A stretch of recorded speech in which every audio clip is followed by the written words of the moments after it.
Hi. Hello. Welcome to the Beacon of Hope show. Today we have another special beacon of hope. Her name is Maureen Ejimofor, coming to us live and direct from England, Kent County, England.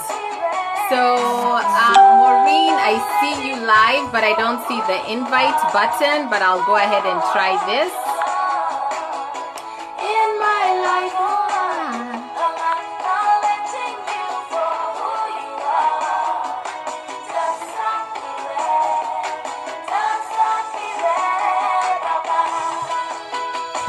I'm just going to invite you, my dear.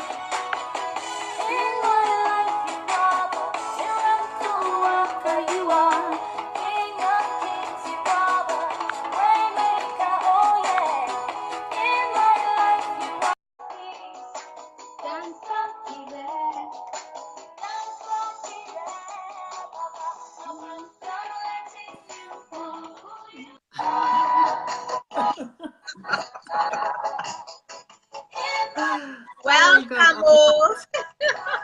At last. Wow. Okay.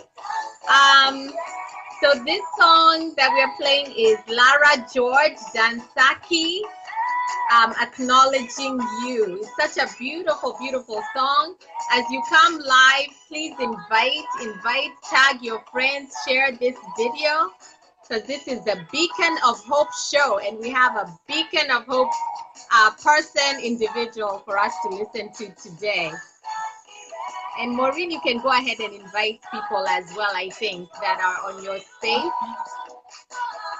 Can you hear me? I can hear you. Thanks. Can you hear me? You are fine the way you are. Let me pause this music or lower it. Thank you so much. I'm trying to invite people and tag people because we came in a little bit late. So we're going to invite as many people as we can so we can at least have an audience. Can you hear me though, Maureen? I can. Can you hear me? Yes. I'm hearing you loud and clear, like you're next door. So I'll go ahead and invite allows me to invite once I've been. Okay, that's fine. Okay, no problem. I'm going to have someone else send the invites out as well. So hold on. Oh, maybe he's having some problems as well inviting people. That's kind of odd, but we'll go ahead and start. Let me give him this computer, and you can go on Facebook and invite some folks to the video. So, all right, so this is the Beacon of Hope show, and I don't know, Maureen, if I've told you anything about the Beacon of Hope show, but essentially what I try to do is invite people who are, who I see as lights shining out in the world. Because especially today, in this day and age, there's so many people who have challenges and concerns, and they're facing trauma and adversity.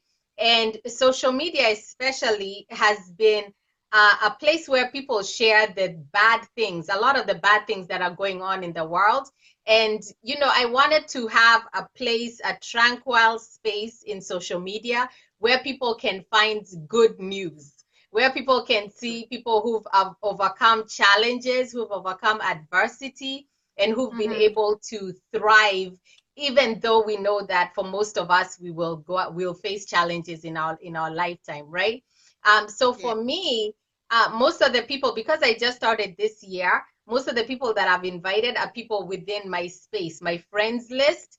And for me, I saw you as one of those individuals. And I think I had asked you a while back can you do something for my group? Because you're always so upbeat and so joyful. And so just a ray of light in an otherwise world where it's always so down. And, you know, most of the times people are looking for people like you who will help them start their day upbeat. You're always so upbeat. Yeah, so So what I'll do, can you lower it? Okay, so yeah, so my husband now is on the feed and he's inviting people to watch the show. And we do apologize for those of you who tried to find us here live at 10 a.m. We had some technical issues on Zoom, which is a great platform, but sometimes, you know, it doesn't work the way it's supposed to go. But we decided we're just gonna make sure that we still do the show because this message is obviously a message that people need to hear today. So Maureen, I'll just go ahead and introduce you. So they call her motivational Maureen. Motivational Maureen, a walk leader, a runner, and fitness instructor, but she believes her true strength comes from her true strength and accomplishments comes by giving back to people, to the community, and reaching out to the less hopeful. Maureen understands that life is full of ups and downs, but if you have hope and you believe, you will be amazed at what you can achieve. Maureen is a believer of hope, giving hope to those that have lost their hope and feel they cannot do better. She's a mother, a motivator, and a believer of adopting a healthy lifestyle. And today you will also find out that she's also a survivor of domestic violence. So Maureen, for the benefit of those people who will see this video and have no understanding of who you are, and they're trying to Google you and find out who is she exactly, can you tell us the Hope Hub community exactly who you are, just a little bit about your background and about yourself, where you are in the world too as well? Wow. Thank you, Faith, and thank you for inviting me to your program. For those of you watching or who will watch later, my name is Maureen. I live in the UK, in Kent, and I am a believer that you can make a change from a difficult situation. I am a mother of 2 children. My oldest is going to be 20 this year, and my youngest is 16. And I don't oh my God, what? You had them when you were 12. Ooh. You look too young. You look too young. People always say, and when I tell them how old I am, they're like, whoa, whoa, whoa. Yeah, yeah. I never imagined myself to be where I am today, to be in a situation whereby I can motivate and give hope to other people and make them believe that they can make a change in their life. And that's a very important factor. I came from a background whereby I was married with children, but I had to go through a lot to sustain my marriage. My marriage lasted for 10 years. And the reason why it lasted for that long was because I made it to last for that long. I went through a lot of abuse in terms of physical, mentally, sexually, and I lost my sense of direction. I lost who I am. Yeah. It started off in a very subtle manner in terms of making comments, slight comments with makeup. Might be your lipstick is a bit too bright today. Or do you know that you look prettier without any makeup? Or wearing your shoes, are the heels not a bit too high?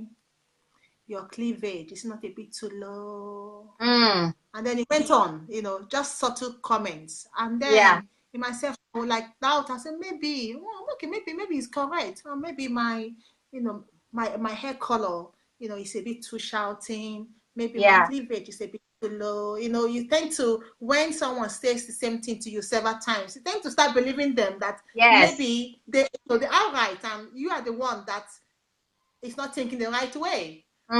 So I started making adjustments to the way I look. I have always loved to look fashionable. I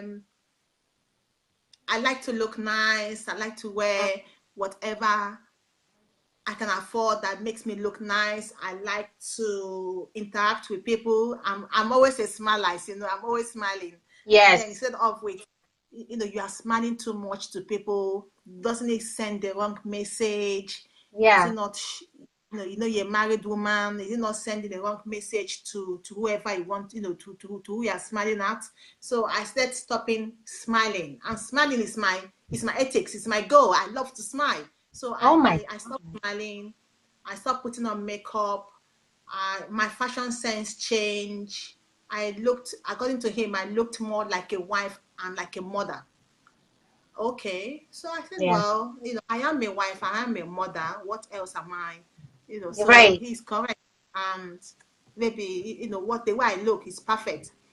And then he So went you on you to wanted to financial. be less flashy, like he wanted you to be more demure and not be seen, basically, Yeah. for you to be kind of Yeah. hidden. Wow. Yes. So when did Yes. it start to escalate to where it became now physical? With the finances, we both had good jobs. I earned more than him, but that did not make me to be pompous. I've always been very humble. Okay. The finances, the way our finances were being managed, it was reckless, and I said challenging it because I grew up. I had a very difficult background when I was growing up, and Yeah. my aim in life was to study and make sure that I aspire in whatever I do to be Right. successful, because I didn't want to live a difficult life like I had when I was growing up. Hmm. So obviously, I made sure I was well educated. I had very good jobs. I was very well paid, and he was well paid as well, but not as much as mine. And Yeah. with both our finances, our achievements were not meeting up, and I said challenging it, and that was where he said saying that I was a bit too nosy. I was too inquisitive, and we started having argument, and the argument led into him hitting me. I remember the first time he hit me, it was to do with finances as well. And then he hit me. That wasn't enough. He threw me on the floor and he kicked me. He kicked me. That was in the morning. We were about going to work. I was all dressed up. He was all dressed up as well. And then he kicked me as if I was a dog. I was shocked because what was Wow. going on, I wanted Go tell them. anyone to ever hit me in my life. Yeah. So after hitting me, he left me on the floor. I was in pains, I was crying, I was in Oh shock. my God. Then, he said going to work. And halfway, I don't know, the next time, the next day he came back and he apologized. He said he didn't know what came over him, that I pushed him as well to do what he did, and that he was sorry and it will not happen again. And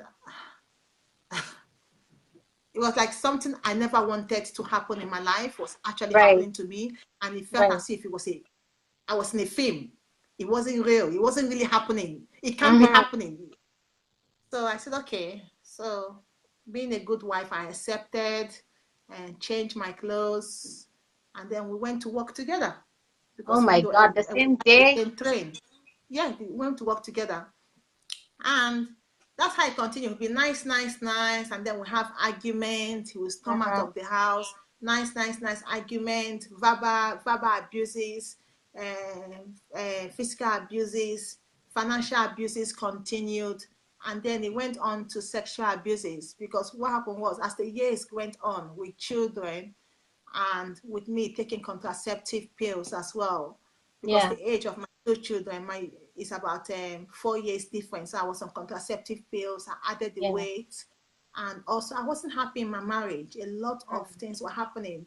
He was also distancing me from my family, because I have a very my strong God. bond with my siblings.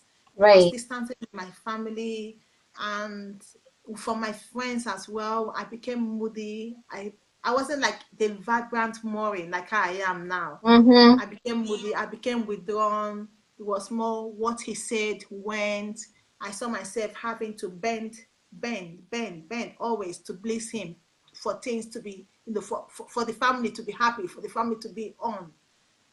And it went on to sexual abuse.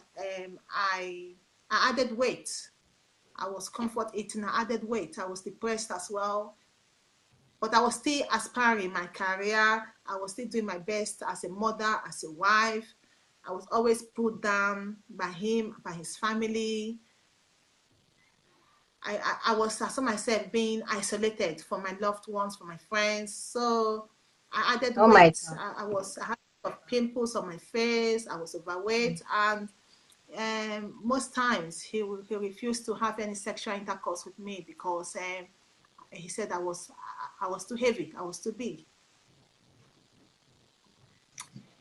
Wow, So that yeah. So what you're saying, like yeah, like the classic signs, like you had every type of abuse that domestic violence victims go through. And also you made a good point in terms of that it's systematic, you know, it permeates every single part of your life.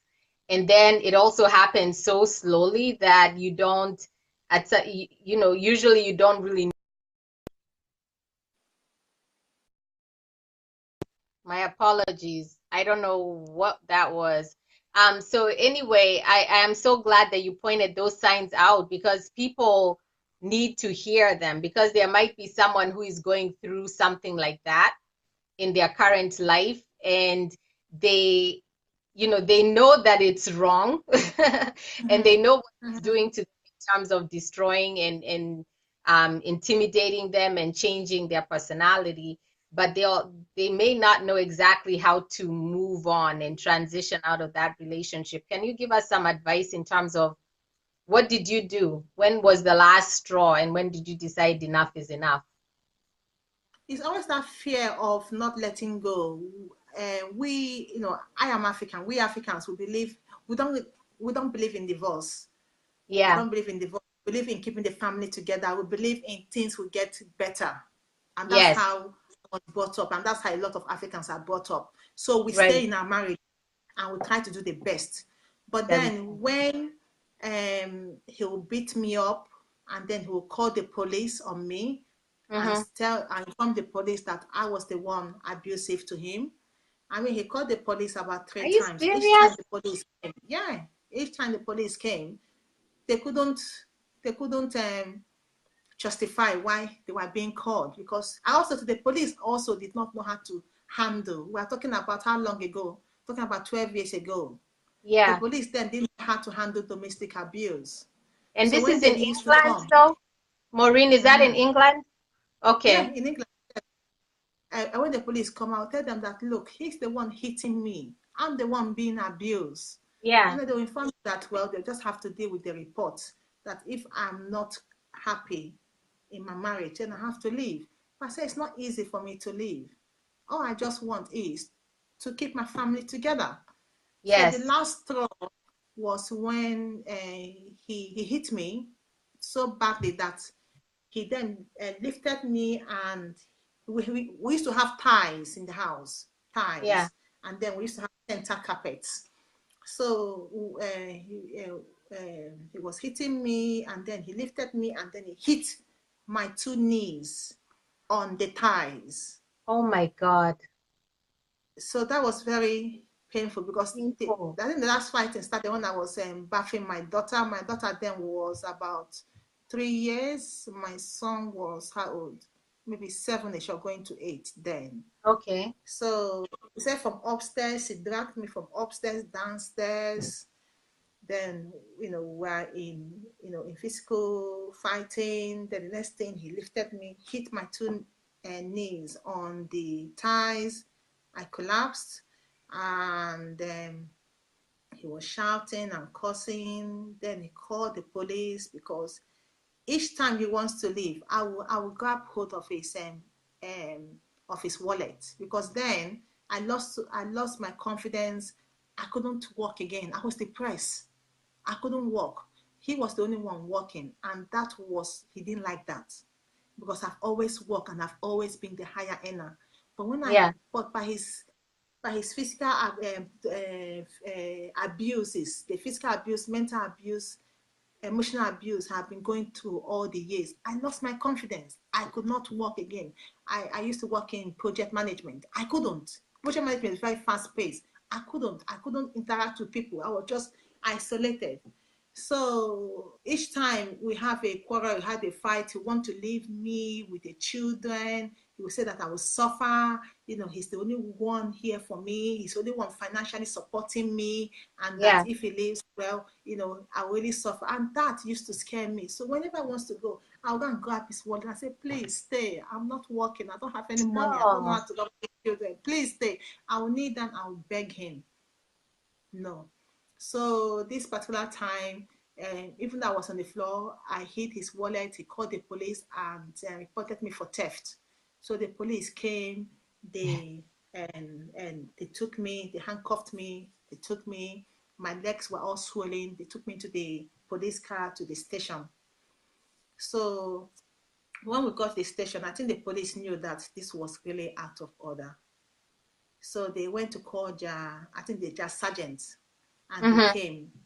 He spoke to me and he said, look, if this marriage has come to this extent whereby he's calling the police on you, look at your knees. You are in pains. You are not yourself. Just give him the wallet. And if he wants to go, go. You can build your life again. And I said, how? How can I build my life again? He said, just give him his wallet, because if we should keep you here, you are going to have a caution, and that will go on your history, and that will Oh, impact on you in terms of your career or anything you want to do in the future. Give him his wallet, let him go, find your way. I was confused, but I said, okay. So they took me back home. Nothing, I didn't have any caution, whatever. They left me. He said, this is why, I give him his wallet, let him go. Everything is fine. I said, okay. So took me back home. I gave him his wallet. Then he has already called my siblings. That's when my siblings, for the first time, became aware of what was happening. wow. Now, when my came into the picture, he left the house. Mm-hmm. So it was me and my siblings. And then my siblings wanted to know what was happening. So for the first time in 10 years, I opened up to someone else. I opened up to my family. I opened up to a third party and said, look at what has been happening to me. And everyone was in shock, because to the outside world, we used to act like a happy family. But in closed doors, it was not happy. It wasn't happy. Wow. So they took me to the hospital. I had my ligaments were all torn. Mm-hmm. They looked into it. They gave me, I was on crutches for 6 weeks. No, hold on, yeah, 6 weeks. My sister and her children had to come and stay with us to look after me. He was nowhere to be found. And then suddenly he sent me a text that he was coming back to the house. And when he comes back to the house, he is going to inform me who is the boss. Oh my God. So when I heard that, I said, I'm not going to stay here and go through this ordeal again, because my family were angry.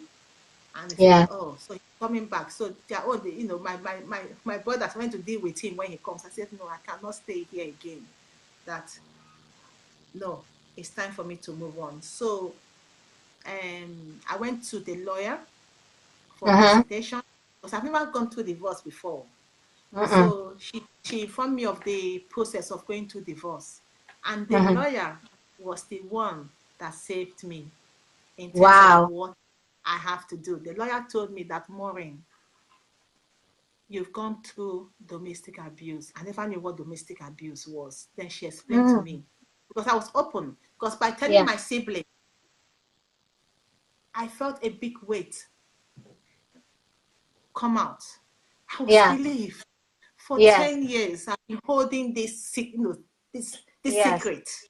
Yes. So when I told my siblings, it then enabled me to talk. So when I went to the lawyer, I told her everything that's happened to me. And she said, you are going through domestic abuse. She said, white lady, the consultation costs £30. That lady, you've gone through domestic abuse. She explained what it was, and she said, you know what? You need to leave. I said, yes, that's why I came to you, because I want to put in a divorce. She said, no, it's not about putting in divorce only. You need to get yourself back again, because you're a shadow of yourself. I was overweight, pimples everywhere on my face. I was depressed, Faith. Yeah. So she then informed me of going into a refuge, that I should contact the refuge agency. She gave me their number and they will help me. Okay. But for now, I need to find myself. So I said, okay. I found the refuge, and that was my saving grace. The refuge listened to what I had to say, and they said I should come immediately with my children. So that same day of seeing the lawyer, I went back home, packed my things, took my children, went into the refuge. Wow. I wonder, because when I listen to you, I think back to my days, when I was in Kenya, in Africa, and we had different neighbors where once in a while you'd hear the woman screaming and screaming because her husband is beating her up. And, people would look out the window, or they would just say, that's that family, and they don't really do anything about it. Did you have any experience with that kind of violence back home? Because sometimes I wonder if when we come to, to the West, or, we Abroad, just assume that that's normal, and we yeah. don't reach out for help. Because even for you to be told what you've been going through is domestic abuse, and you're like, wow, I didn't know that's what I've been going through. But this man has been beating on you, and for you actually it was physical.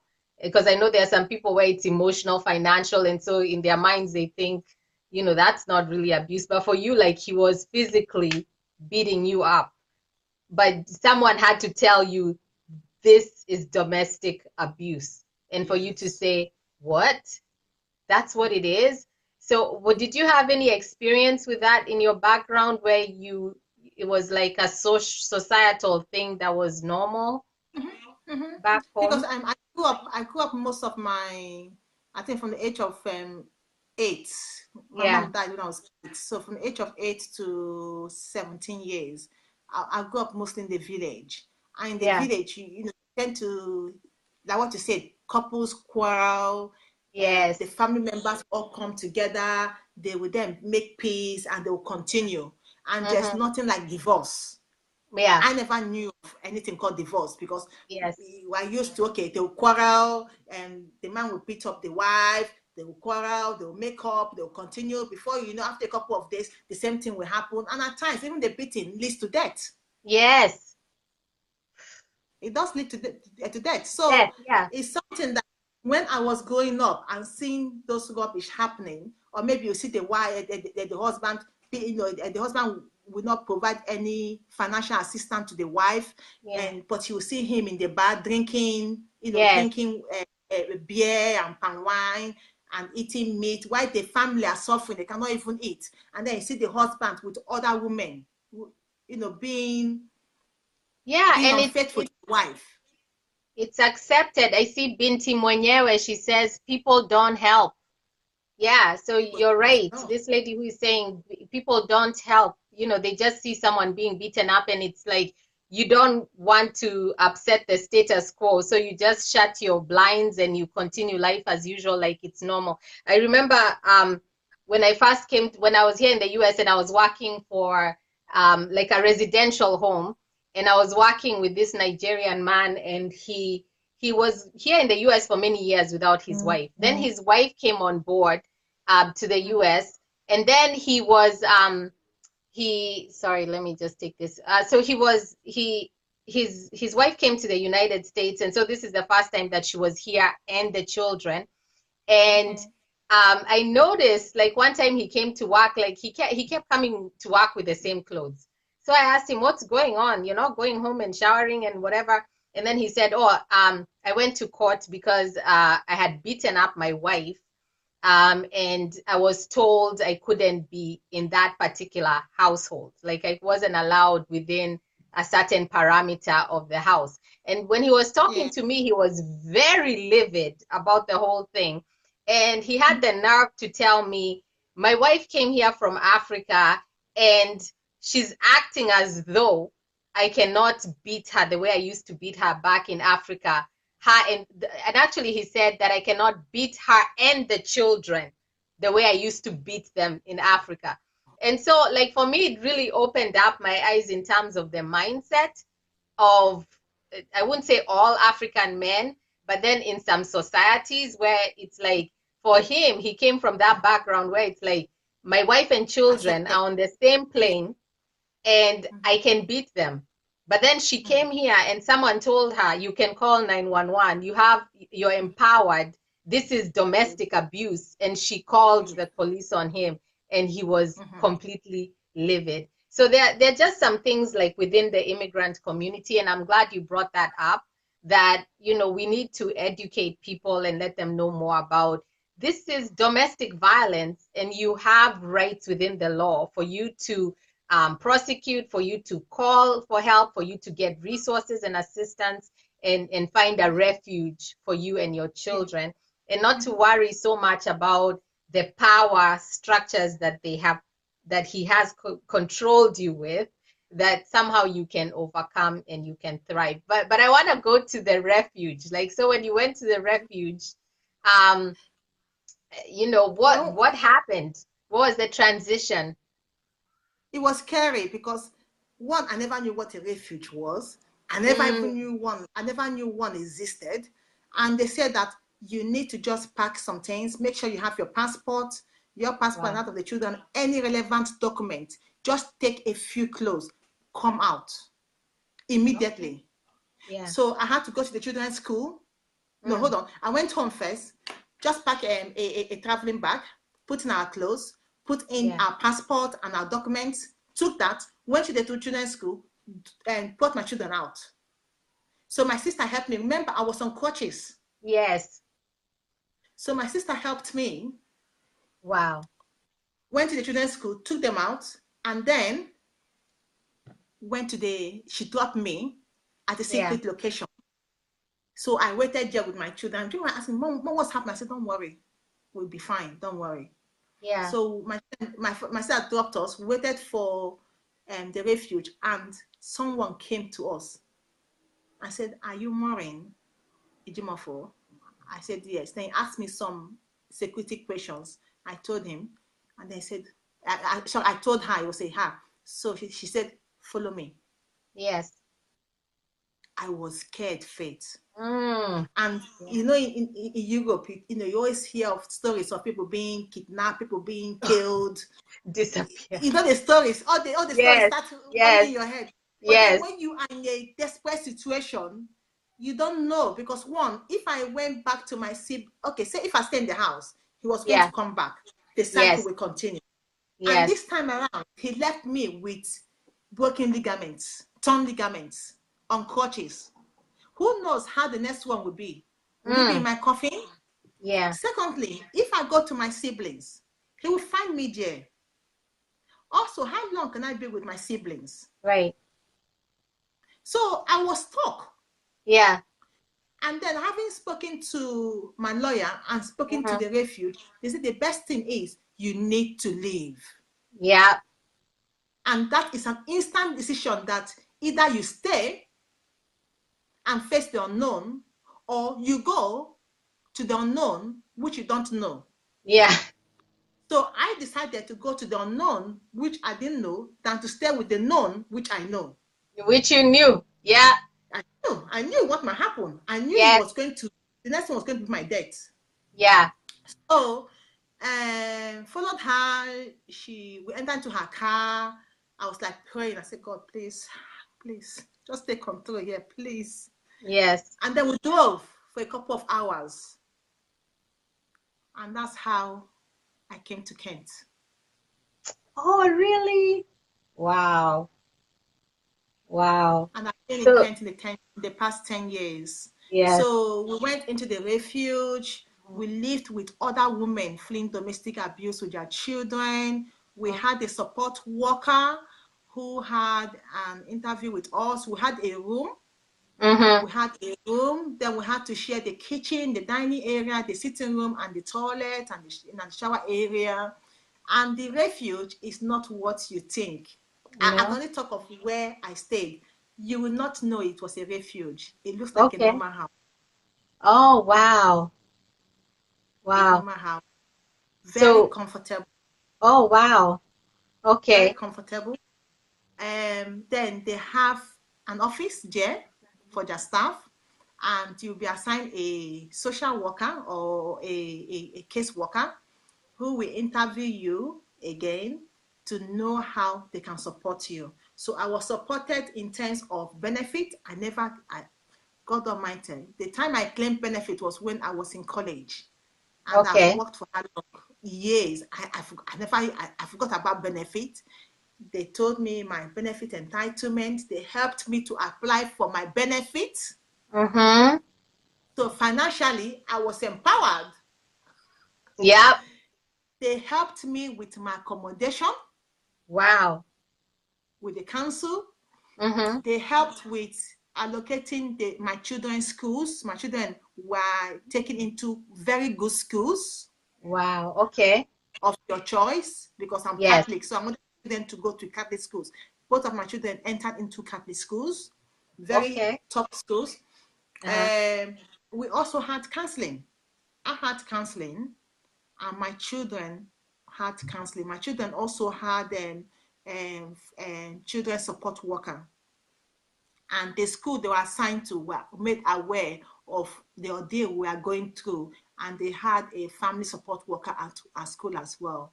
So there was Wow. counseling for the children, counseling for me, and also they also have other programs run in the refuge targeted at domestic abuse. It makes you to understand the behaviors of your abuser and you as the victim. Wow. It was a life-changing experience. Wow. So what Someone advice do you have? Because I know we want to talk about health also, but what advice do you have for people who may find themselves in this kind of situation, knowing what you know now? What would you have done differently, or what advice do you have for them at all? the advice I would say is, you know when you're abused, you Mhm. know when you've lost your confidence, you Wow. know when you start doubting yourself, when someone is manipulating you. Yes. And most importantly, stop doubting yourself when it's Mm. happening. But what is important is you need to want to make that change. Because we Africans, I can only talk of we, from my African background, Yes. we tend to hold on to our family, our marriages, and the stigma of being in an abusive relationship, in an abusive marriage or relationship, or Yeah. maybe being a divorcee. And also the fear of that financial security is very, very threatening. Hmm. So it is a difficult journey. It has to be something that you decide you want to live. Yeah. You have to make that decision. And then when you make that decision, there are support out there for you. Now, the agencies like the police and the councils and other agencies around are Yeah. more aware of picking up those things compared to maybe 10, 12 years ago when it happened to me. Yes. Now, when you shout that you are going through domestic abuse, the authorities are very fast on the ball. They Mm. will take you in. And when you go into a refuge, you are like cut off from the whole world. Okay. No one can trace you. No one. Obviously, you have to cut off your social media. Yes. But once you're in the refuge, no matter what happens, no one can trace you. And from there, they will give you the support. They will give you financial support, housing support, counseling, and for you, for your children, they will help you to discover who you are again, to believe in yourself, and they will help you to start a new life away from your abuser. Amen. And I think that's what, a lot of people have fear about is what if he finds me? And you're right, because I used to go and monitor agencies that are homeless shelters for domestic violence survivors. And the agencies that run them, because I was coming there as a state worker, the agencies that run them do not publish them anywhere in the public. And then even me, who doesn't work for that specific agency, I wouldn't have the address. I would have to go to the agency. Then they would give me directions or drive me to the place. They wouldn't give me the MapQuest or the, the driving directions. No, they would say, you go down this road, turn right, turn left, turn, and they never give you the physical address for you to trace. And the saddest thing for me is whenever I would get to those agencies and then I would see the women, especially the ones who are just coming in, there would be women with no teeth, knocked out teeth. There would be women with black eyes. There would be women with burn scars, there with their children. And it took them, that trauma and that that thing that has happened to them for them to say, finally, I can't be here anymore. So if there's anyone that's listening to this where you're going through these signs that Maureen has just laid out very, very clearly and very detailed, don't wait until something tragic happens to you or to your children. Leave now. And like as she said, that decision is not a decision you need to validate with anyone or talk to someone about and figure it out for yourself. Just leave. That's a very, very personal decision that you have to make. So I'm going to read some of the comments. Binti Monier is talking about the UK and Europe in general have great benefits. It's heavenly support. Really, maybe we should move to Europe. And then she's saying, you can go on maternity leave with benefits. She's saying you have a very great testimony. Naomi Omuka is saying, let me see if I can read it all. She's saying, if you struggle with depression and have no peace, my heart goes out to you. Some people have no idea what it's like to have that dark cloud follow you around, but I'm telling you, there is liberty available for you in Christ. Amen. Thank you so much, Naomi Amuka. And I will say this one thing, we also in the news, Kate Spade, as well as Anthony Bourdain committed suicide this week. And we pray for their families as well as they go through this time of grieving. And Maureen, I know you talked about depression being a part of your experience. Is your healthy lifestyle and figuring out these things, these are the strategies, was that how you transitioned from depression? Can you tell us a little bit about your story transitioning out of depression, DV, into who you are now? Oh God, even when I came out from the refuge, that's why I said it has to be your personal decision to make. When I came out from the refuge, settled in, he found us. He hired a private detective and he found us. Wow. So when he finds us, I have to put in a restraining order. And then, because he actually came here, he knocked on the door, but luckily, we're not in. And then he left a note. So that prompted me to meet my lawyer again. We have to put in a restraining order. And that's when the divorce started. Oh my God. And the divorce was a very, very messy one. It lasted for 2 good years. Oh, wow. So even though I fled the refuge, I went into the refuge, I was settled, I had to fight again. Yeah. And the beauty this time is being in the refuge empowered me. It made me to believe in myself. Yes. It gave me that confidence back again. So when he came back, having found where we are, now I have to fight. And it was a big fight. Wow. Social services were involved, the court were involved, and the legal aid was involved to pay for my legal fees. And in court, I had to be subjected to him asking me questions. Because when you put in your divorce documents, they tend to ask you why is the divorce, why are you divorcing? And one of them is DV. So I had to take DV. Then we had a 2 days hearing in court. And that was traumatizing, because imagine you being in court on the stand and then your abuser is the one asking you questions. But you know what, Faith? Mm. As God will have the judge believed my side of their, of what happened, because I only said the truth. And when you Yes. say the truth will set you free. And that is Amen. why I'm always saying that you have to always believe in yourself and be who you are, and share your story and say the way it actually happened. Because when you are truthful, the truth can never be covered. No. No. Wow. Thank you for sharing. I came out from a 10 years marriage, financially ruined. I almost went bankrupt. Wow. I had to start life again. So after All the 2 over. years, after the 2 years of the divorce, I was free. And you know what? I walked away with my children. Oof. And I still remained in my home. I didn't want to leave. I remained in my home with my Yes. children. And I Yeah. gave them stability. And they continued with their school and they're striving.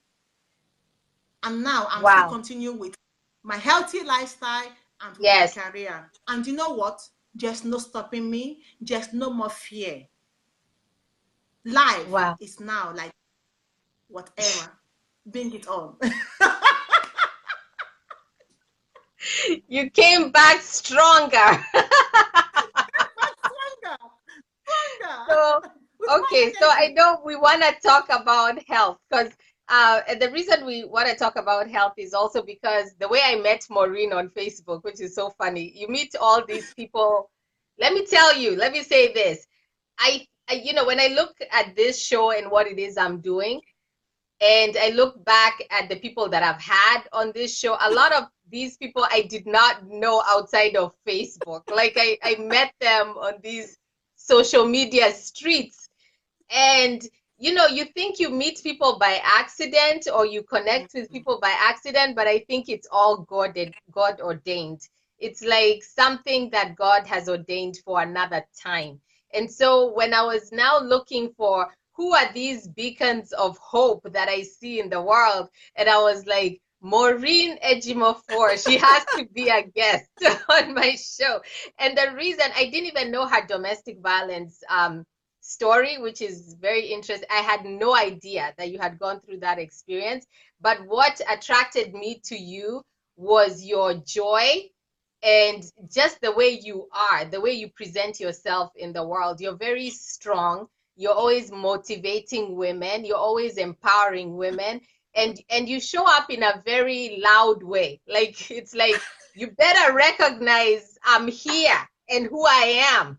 And you guys need to do these workouts. So anyway, who she is in another facet of her life is a coach. And so that's why you're seeing people coming here and talking about Coach Maureen, my badass coach, because that's who I know her. And I met you, Women Empowering Women, right? That group. And you would always take us through different challenges that would be stretching us outside of our comfort zone. And you would have us doing dance challenges. And that was like one of the first time I did a live, like I recorded a video of myself doing a workout, recorded myself doing a dance in my living room to African music as a workout. So you really inspire women to have fun in their lives and also have this healthy lifestyle. So anyway, let me go back to the question. I wanted us to talk about your master lessons you have gleaned from having this new healthy lifestyle, because I know you said you were very overweight in your relationship, and then now you came out of that stronger and you decided I'm going to have to make a change with my health. And there are 4 lessons that I believe, and also tell us how much you lost, but there are 4 lessons that I've learned through you. And so I just want you to have an opportunity to expound on them. And lesson 1 is the importance of pushing yourself past your comfort zone. So let's start with talking about maybe how much you lost and how you push yourself outside of your comfort zone in your workouts, in your healthy lifestyle. Before I was always comfort eating, My depression still carried on because I've lost everything. Life as a single mother, unemployed, being on benefit, bringing up 2 children, it's not easy, Faith. It's not easy. And social isolated, set in, and food was my comfort. So my weight ballooned to 18 stones. I was weighing a UK, so in kg, that's 114 kg. I was wearing a UK size 24. And I looked far older. Like now you can say, oh, Maureen, you look so young, and I smiled. Yes. I look far older than my age. I had pimples all over my face. I used to wear those, those skirts that have the plastic waist, elastic waist. Yes. Yes. Yeah, those ones, all black, black top. And, that's how I used to go.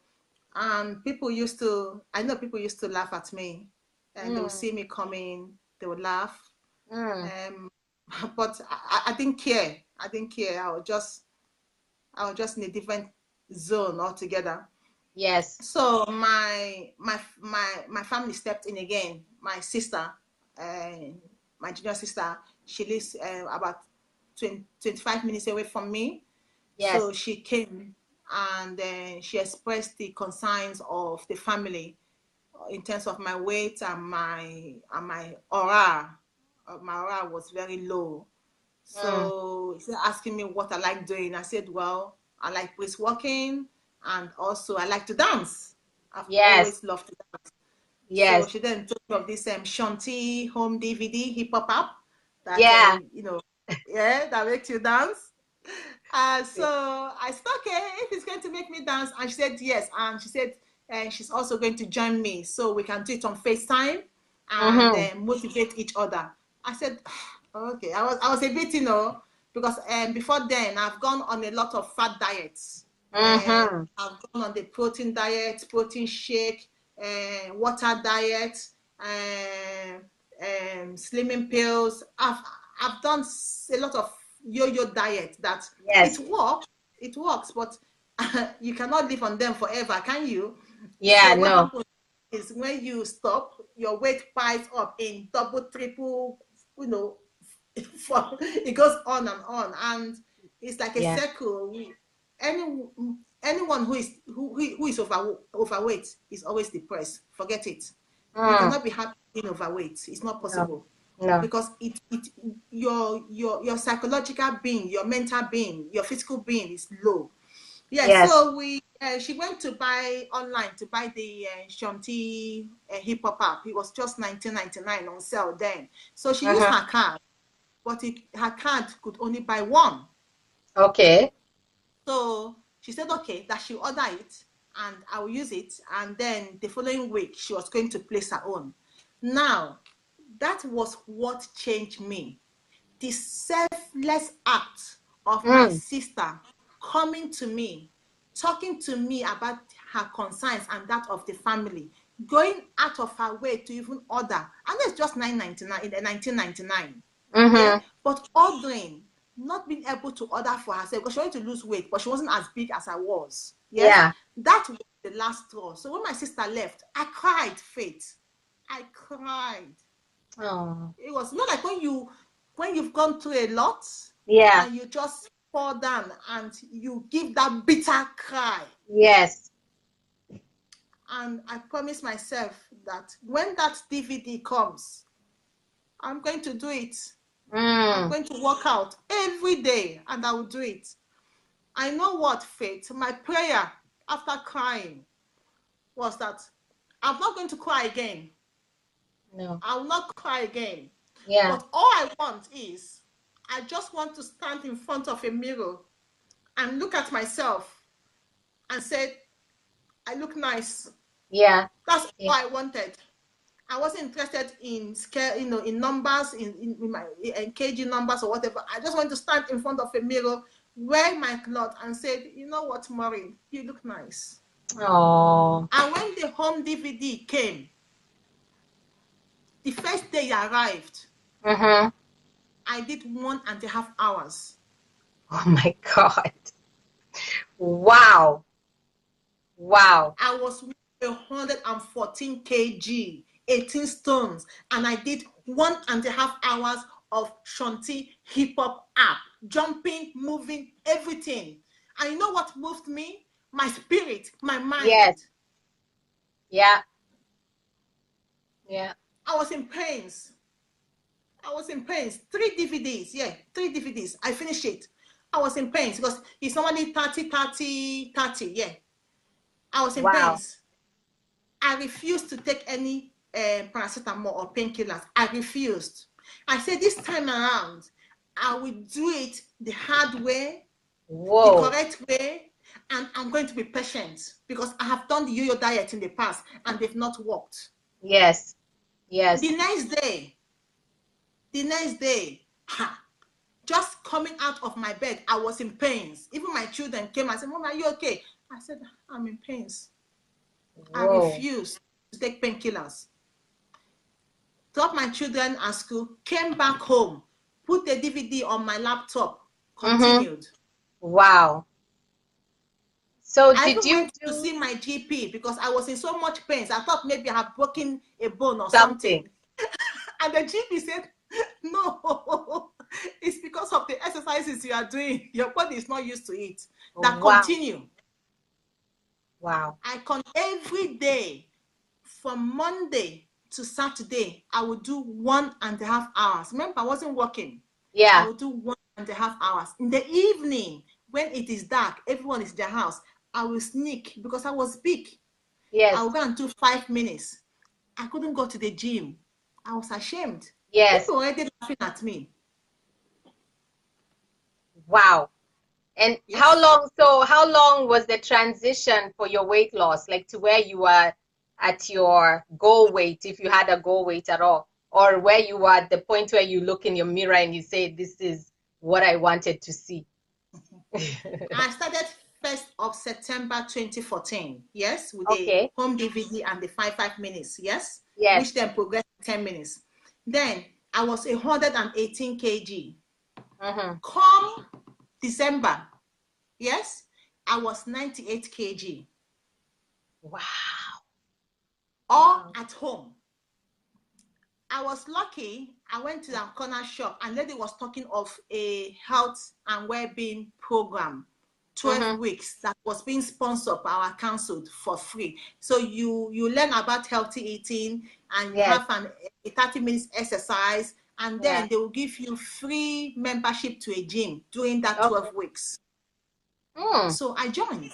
So come January the next year, so I was already 98 kg. People already commenting. My family were commenting because oh, how nice I was looking and how I was slimming down. Yes. I went from a size UK size 24 to from September. By December, I was wearing a UK size 2018. Wow, that's a huge difference. Come January 2015, I joined the weight management program. Yes, I learned about healthy eating. It was an eye-opener because before I used to starve myself. But with that program, I realized that I don't have to starve myself. I can still eat my square meals, taking into consideration my portion sizes, and making healthy choices, and eating regularly. Having snacks in between, having my 3 main meals. I was exercising. Now, I loved weights because I used to see the men lifting weights. I loved weights. So I started off with 2 kg. So I graduated because my home DVD, I was getting a bit bored of it. So I graduated from my home DVD into the gym with my cardio, and then I fell in love with weights. 2 kg, I started my dumbbells. From 2 kg, I graduated to 5, to 7, to 10, to 14, to 18, to 24, to 30. Wow. Come when? So January, February, March, Fate. I was wearing this UK size 10, UK size 12. What? That's amazing. I was lean. Amazing. Wow. And okay, so but you are going every day still to the gym and then doing the every day. and then doing the weights, and then also you changed your diet and nutrition. And Wow. when the 12 weeks program finished, I then Mm-hmm. joined a gym.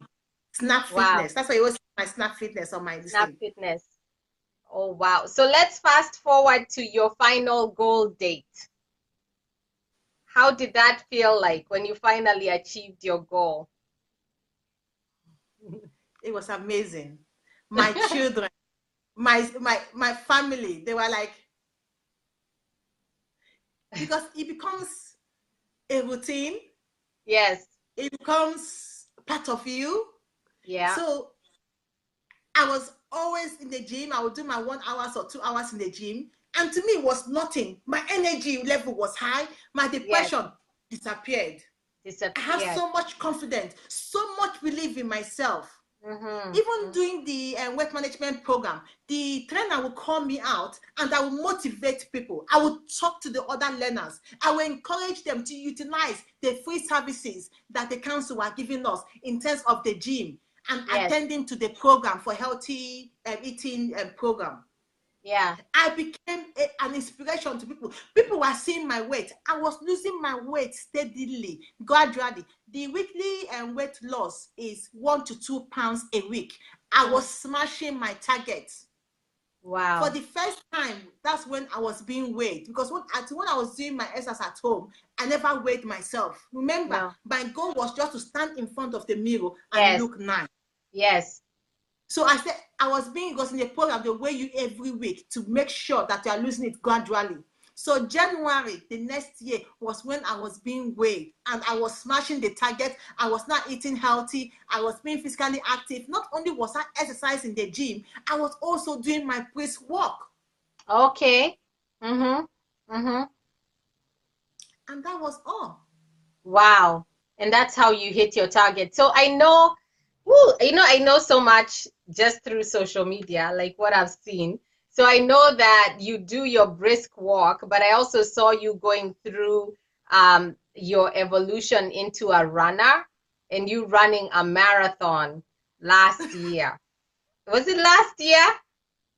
I don't know if it Yeah, was last last year. year or the Yeah, year it was before. last year, Yeah. 2017. And it was to benefit domestic violence or Yes, I was giving back. I have a passion for giving back to the community, for giving back to people that had an impact in my life. yes. So I ran the London Marathon to raise money. I raised over £2,000 for the refuge in Dartford that Oh, supported me and my children. wow.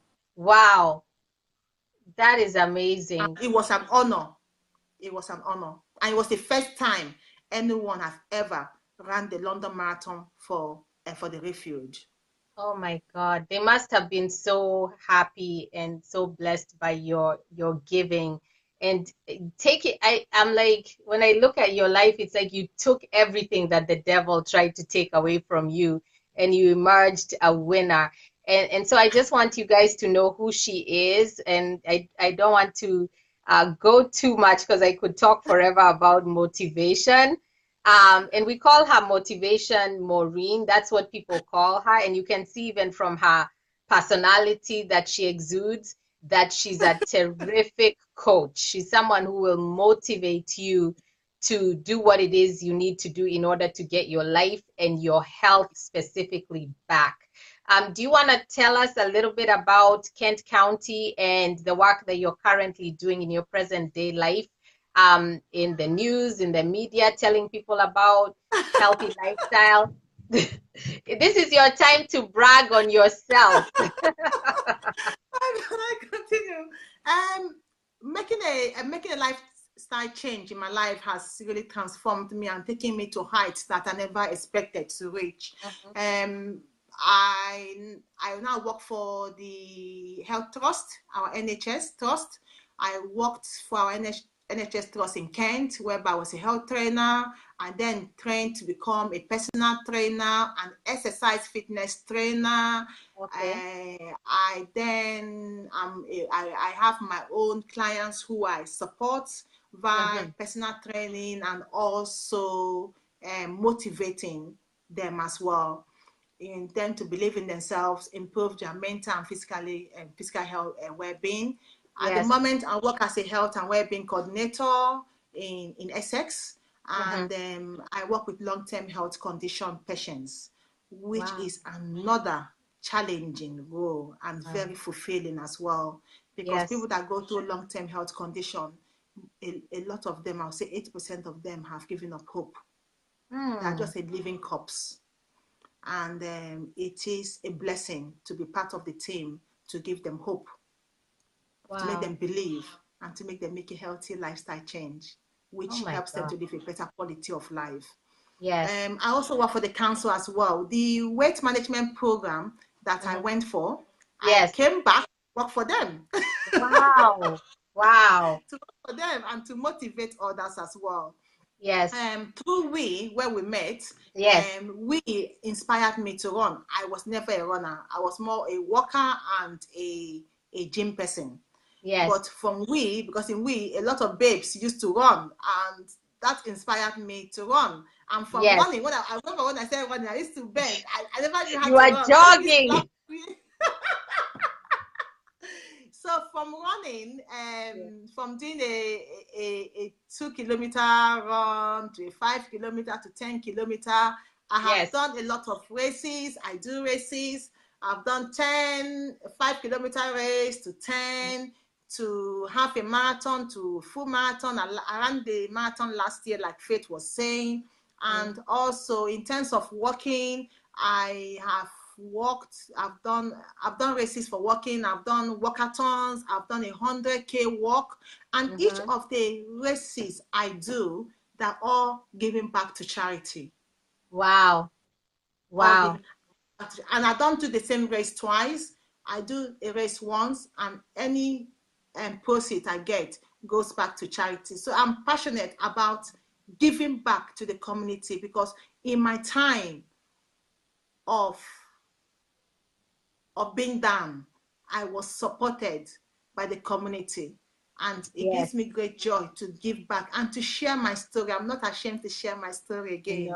I'm very open about sharing my story, and I hope that my story inspires anyone who listens to your show. And thank you so much, Faith, for giving me the audience to share my story and to inspire others through your medium. Oh, thank you so much. No, I'm like, thank you, because I am so honored and grateful that you took this time to tell your story. And it's a tough story to tell when you've gone through what you've gone through. And I know a lot of people do not like to share their valleys. They only want to share their victories. And so I'm glad that you took this opportunity to share both sides. And I know that we will learn so much. Other people and myself will learn so much from you. I just commend you for what you're doing in the community. Just know that sometimes people don't say things to you on social media. You know how it is. When you're someone who is positive and exuding positivity, people will scroll by and just keep reading other people's posts. But if you write something negative, then everybody is there commenting, yeah? But what I want you to know is that vicariously, I'm learning through you on a day-to-day basis. And yes, you motivate me, and you have been motivating me for a long time. And more than just motivation, because motivation only lasts that minute when I'm watching you saying push and walk and walk. But I think you're taking me to the next level, and other people to the next level, where we are transforming, because you help us push through motivation, right? But then the rest is a decision that we have to make for ourselves, that we have to transform our lives. So thank you for motivating, for modeling healthy lifestyle in your life, and joy in your life, and helping us to live out the best version of ourselves. That's what you do, Maureen, on a daily basis. I've never found you mad or sad or angry on your page. Your brand is just motivation. So thank you, Motivational Maureen, for being on the Beacon of Hope show. God bless you, and may He continue to take you higher, you and your family. Yes, be blessed. All right. Thank you so much, everyone. Binti Mwenyewe, great vibes, great ending. Bless you. Please send us before and after pictures, Maureen. They want your before and after. Oh, I'll post her social media handles on Instagram, her Facebook, so you guys know where to see her. And also, I'll post a link to your recent app, the work that you're doing in Kent County, and the brisk walking initiative that you're doing. She was featured on the news recently, so we'll put all that information so you know where to find her and let her be your coach. All right. Thank you, Maureen. God bless Thank you. you.